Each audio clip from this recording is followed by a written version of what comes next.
Hello, I'm Alison Duddy. And I'm Nate Bello. Welcome back to Q Today. This is our first new show of the season, running the week of September the 18th. And on this show, out of the Observer, the Cariboo Observer, we have for you City Councillor Sushil Thapar's tires were slashed at Rona parking lot recently, as well as a Quesnel man was airlifted to Vancouver following a car crash. And later in the show, we're going to have Charlene Van Conant. She'll be talking about her FAST event that happened last week. And then I'm going to have a conversation, Nate in conversation with George Young. And George is going to talk about his life and adventure in the Cariboo. And that's going to be a series coming up, you said? That's right. We've Great. done the first of it. We did the first the other day, and we'll be showing it today. Good stuff. So, Nate, now that we're back, how was your summer? My summer was good. I only golfed 40 times. Only 40? That's right. I wanted to get up to 60, but it's 40 so far. But there's still another month or two left in the season. You had a lot of family here this summer, though, didn't you? Get to right. see your new grandbaby for the first time? That's right. 3-month-old Sienna. How do you like this name? Sienna Bello. It's beautiful. Yeah, and they came from Taiwan, as well as my daughter came from Taiwan. My son and my daughter are both teaching English over there, and so that was fun. We had a great summer, and we didn't have to go anywhere. And Fantastic. You were curling? And I did a bit of traveling, one curling bonspiel out in Cape Cod. This was actually the second year that we went out there, and it was fantastic. It never ceases to amaze me. Last year I did the same thing. I played crappy at Nationals and then didn't pick up my stick for 3 months, went out to Cape Cod and played fantastic. Yeah, so you guys did very well there, eh? We did, actually. We almost made the 1-2 playoff game, but we ended up making the 3-4 game. Unfortunately, we lost to the U.S. team, and we got fourth out of 10. So it was fantastic. A couple of other little trips this summer, some quadding. It was a good one. We had some way better weather than last summer, so I think everybody was probably happy about that. Very good weather. Good weather. Yeah. As I said, another 2 months of it I think we're going to have. For sure, for sure. Okay, so Q today is about Quesnel talking to Quesnel. We like to bring you the recent news provided with our great partnership with the Quesnel Cariboo Observer, combined with a little bit of our own commentary. And Alison, this year we're going to have a bigger emphasis on our own field crews. We're putting together a couple field crews, and they're going to be out in the community talking to you and listening to what you have to say. Do you have something important? Do you have some concerns that you have, or some celebrations? It could be about something or someone that you want to celebrate. Give us a call, and whatever you think is important, we think is important. That's right. That's this year, expanding our program a bit. That's right, you bet. So we want you to call us with your news story or video, ask us to cover a story that you know the community would love to hear more about. Just email qtoday@qcatv.ca. It's that easy. Okay, and now we want to tell you a little bit before we get into the news about who's involved here. Well, right now there's you and I doing the anchoring, but I don't do the anchoring too all the time, because we also have Mitch Vick, and next month I think Ron Campbell says he will be back. Great. Ron will also be doing his rumblings. Too bad he's not here now, because there's some rumbling happening around town as we speak, but he'll be here in October. And Ron also helped out on the Lunch Counter, doing a golf story with John. And you'll be hearing more about Lunch Counter, a new Shaw TV show in the future. But we also, besides the three of us, we welcome Sharon McDonald. She's behind the camera and going to be doing some editing with us. And we've got, who else? Oh, all our correspondents. Bert, Charlene. Bert Around Town with Bert, a new segment. Charlene, she's going to be FASD awareness, but she's going to expand out this other social insurance. Man, what do I have on the brain? Community groups. Community groups. There you go. And then we've got Susan McNeil, Dave Sutton, and with their little segment. So we're expanding. We're hoping to get some high school kids involved this year too. Yeah, get some youth, get some young blood in here for sure. And of course, we don't want to forget John McKenzie, the face of Shaw TV in our city here. Last year, he was a tremendous support in us getting our show done and on time, and we're looking forward to working with him again this season. Yay, John! Yeah. Yay. This is where you put in the applause, John, on that thing. Okay. And speaking about those who support us, we want to thank the Quesnel Lions because they are our first major sponsors for this series, and we appreciate their willingness to get Quesnel talking to Quesnel. So we'll be bringing you Lions news throughout the year. Great. Okay, so here's our first go at it. Remember, we give just the highlights. If you want to read the full details on any of the stories that we cover here, at least the Cariboo Observer stories, you need to pick up your copy of the Quesnel Cariboo Observer. So first up, while shopping at Rona last Wednesday morning, Councillor Sushil Thapar's tires were slashed by a knife, prompting a call to the RCMP. Thapar insists the tire slashing and his relationship with fellow elected officials and their supporters are connected. As the investigation is still happening, the city offered no comment on this story. Now, Nate caught up actually with Councillor Thapar and got his thoughts on this incident. So let's have a quick look at that. Councillor Thapar, you had a devastating experience last week. Could you tell me about it? I'm a councillor from like 4 terms, and I just went to Rona and went inside, and I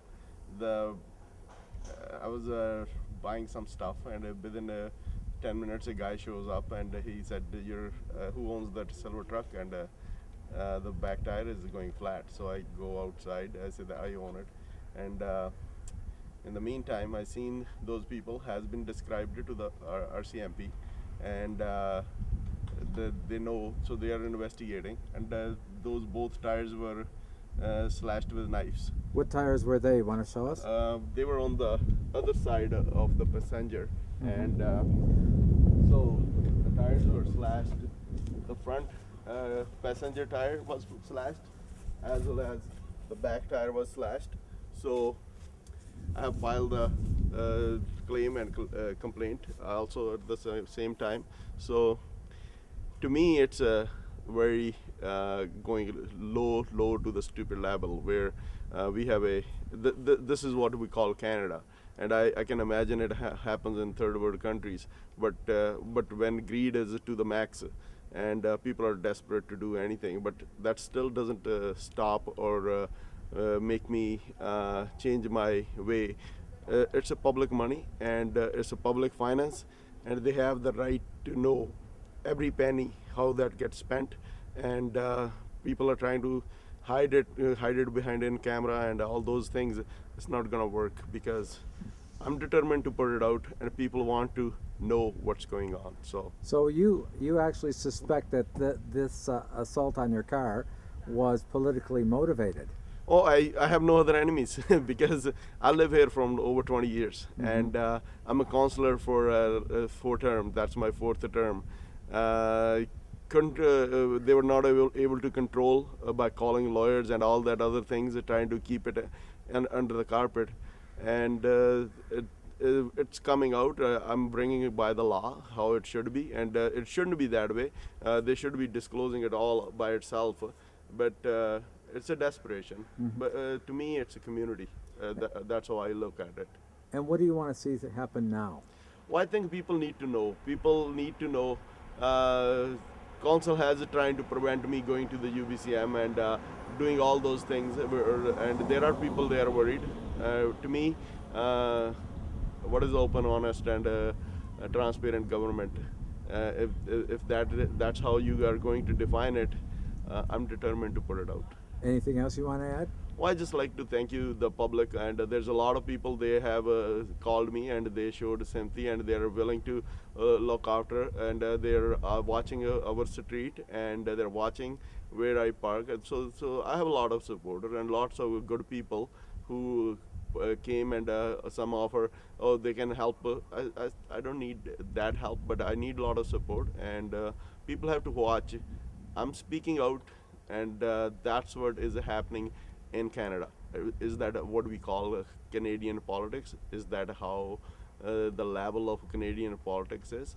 So we shouldn't be teaching other countries how they should be having corruption is in our own country, rather than looking at different countries.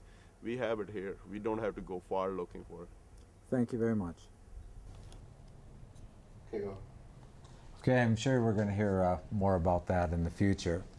Shortly after At 4 p.m. on August 31st, the RCMP were called to the scene of a single vehicle mishap on Highway 26 near the Barlow Creek Fire Department. Police believe a sudden hailstorm may have been a contributing factor to a collision. The 28-year-old male driver sustained serious injuries and was airlifted to Vancouver General Hospital, where he was listed in stable condition. And we're hoping that he's doing okay now. There's just too many accidents on the road. It's just getting out of control. Yeah, I hear there was another bad one yesterday too, actually. Yeah. So moving on, the fall fair is coming up, and Annie Gallant wrote a story about Rich Kolar and his 3 massive dogs that he plans to take to the fall fair, which is happening this weekend, September the 22nd and 23rd. Now these 3 dogs, Diesel is a 12-year-old Neapolitan Mastiff, weighing in at 140 pounds. That's bigger than me, Nate, by a good probably 20 pounds. And Piper and Sydney are 110 and 105 pound dogs de Bordeaux Mastiff females. So he's got some great big dogs there. Now in the article, Mr. Kolar talks about his passion for this particular breed, the history of the breed, and how he became interested in training and breeding these dogs. Now, in addition to meeting these great dogs at the fall fair, visitors to the fall fair can expect to see other livestock exhibits, fur and feather displays, activities throughout the grounds and in the Agriplex at Alex Fraser Park, and the popular Arts and Agricultural IX division in West Fraser Timber Room at the Arts and Recreation Centre. Admission is free. You can pick up a program/prize book at Carry All Books, the Visitor Centre, Co-op, Quesnel Ag Parts, and Bushy Lake Farm and Feed.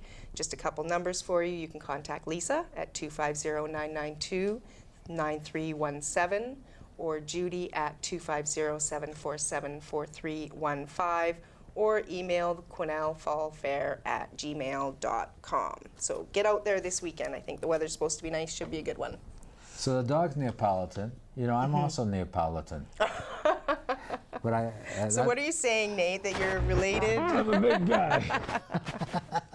We don't take any from anybody, you know? Yeah. You know what I say out there? Okay. No, okay, time for sports. Having won the Western Canada International Pairs Golf Tournament, Brad Hudiak and Craig Delwish are off to Scotland. They're off to, what's the name of the place? Loch Lomond, Scotland. We wish them the best of luck, and we'll keep you posted on the results. Apparently, what Brad was saying in the article is they don't want to practice too much because they don't want to peak too early, but they're very excited. They're going to visit relatives while they're there and friends and all that kind of thing. And in Sounds swimming great. at the provincials in Nanaimo last month, we want to say hi and wish them congratulations to 2 local members of the Sea Lions. They ended their season on a very high note. Chris Magali brought home gold in both the 100-meter and the 200-meter individual medley, and Lorene Pestachik brought home 2 silver in the 50-meter backstroke and the 50-meter freestyling. Congratulations. Great showing, the Sea Lions are always doing tremendous. I don't know if we give them enough publicity, so we're going to have to make sure we We'll work on that, for Okay. sure.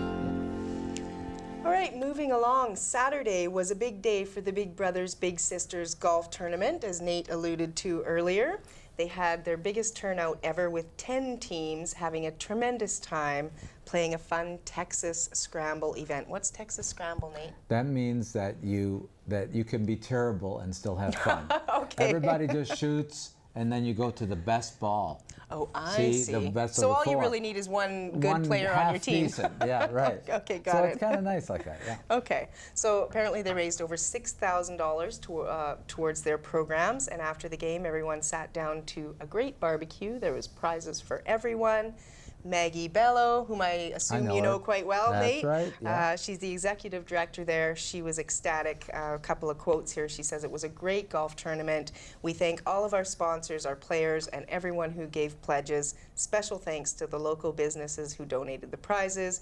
And she doesn't want to forget the Rich Bar staff who made them feel very welcome there. So, sounds like a very successful event. It was a lot of fun. I just happened to play in it, and Are you going to tell us your score, Nate? Well, the score was, as I said, Texas Scramble. So we actually had even par. Oh, good. I was with Jerry Nugent, former principal at Lakeview, and Rick McKnight, works for NASCO, and John Bernier. And yeah, I did some good chipping, but they were pretty good on the driving. So Well, that's it what was you a need. good You team. need somebody who's kind of got. Yeah, move it around. Exactly. Exactly. Somebody's good at Everybody everything. helps. Okay, it's time All right. for our first installment of Charlene Van Conant segment and the FASD awareness. Charlene is back again this year, and they had an event on September the 9th at 9 o'clock. And at 9 minutes after 9 o'clock, they rang the bell 9 times. So what's the Yes. significance of all those 9s? The 9s, Nate, are significant in that it's reminding women at the 9 months of pregnant to not drink, while they're pregnant, to not drink any alcohol at all during those 9 months. So that's where all the 9s come in. So we'll have this little segment with Charlene where she starts off at the Anglican Church and moves toward the big breakfast that they had at the Friendship Center.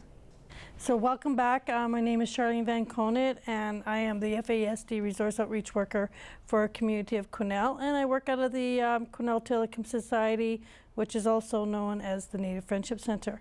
So part of my job is to bring awareness around FASD, and just in last Sunday we had the International FASD Day, and we had our awareness walk, and it was actually our 10th anniversary, so I was really excited about this year's event. We did a few recognitions in the community, especially one for the St. John Divine Anglican Church, as well as an elder, Agnes Shantyman, who we gave a plaque to in their support for the last 10 years of ringing of the bell, as well as Agnes doing the opening prayer for the walk. So we ended up at the Native Friendship Center where we have a pancake breakfast, and we had Métis jiggers, and we'll be showing you some pictures of that just shortly after this. So I hope you enjoy, and hopefully next year, for those who couldn't make it this year, will come out and be part of the awareness walk. It's a global event. It's internationally done now. And actually, I would like to just say that we are on the map of many communities for FASD awareness and the ringing of the bell. So again, thank you for all of those who did participate this year, and hopefully we will see you again next year. I have something here that I found in my resource. I have a resource as well for those who would like to come learn more about FASD. And it's really one that I think is quite interesting, because we understand what FASD and what causes it and all that, but as an individual, we really don't understand maybe how the individual feels and what it's like for them to be affected with this disability. So I found a resource. It's called Dear World, We Have Fetal Alcohol Syndrome, which is now actually called Fetal Alcohol Spectrum Disorder. And it's experiences for young adults. And I just thought maybe I would just sort of read something from it, just so that maybe we as a community can maybe understand people a little more if we meet someone who says, I have FASD, it is a disability.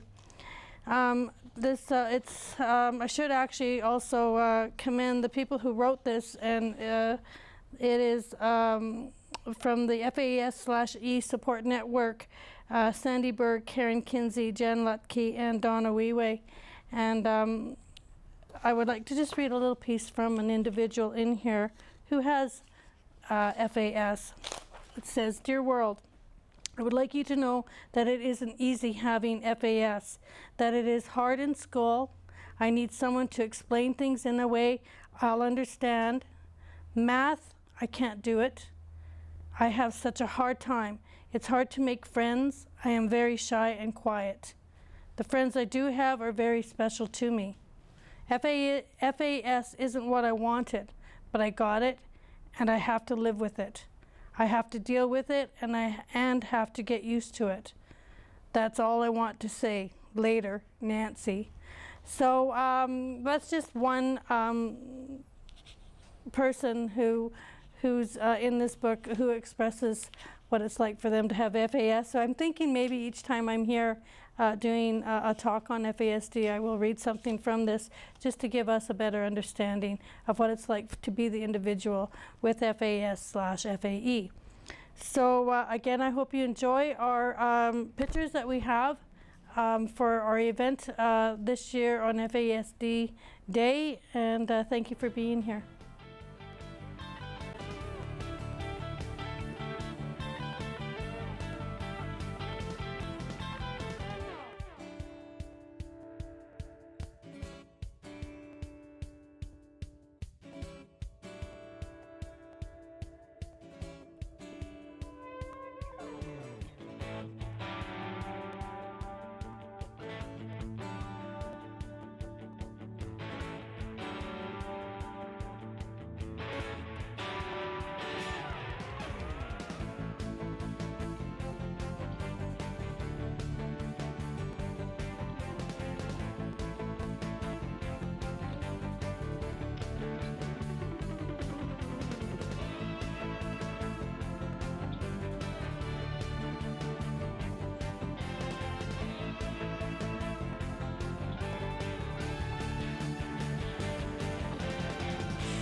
Okay, so Nate, you recently sat down with George Young, I understand. Yes, George is an old-time pioneer guy here, and we had him on in the last couple of years. Yep. We had him once when he explained how he was one of the first people to think of the fuel injection system when they were stranded on a road out in Alexandria, and used a blowtorch to put little drops of gas into the carburetor and got them 40 miles. They said they got 100 miles per gallon.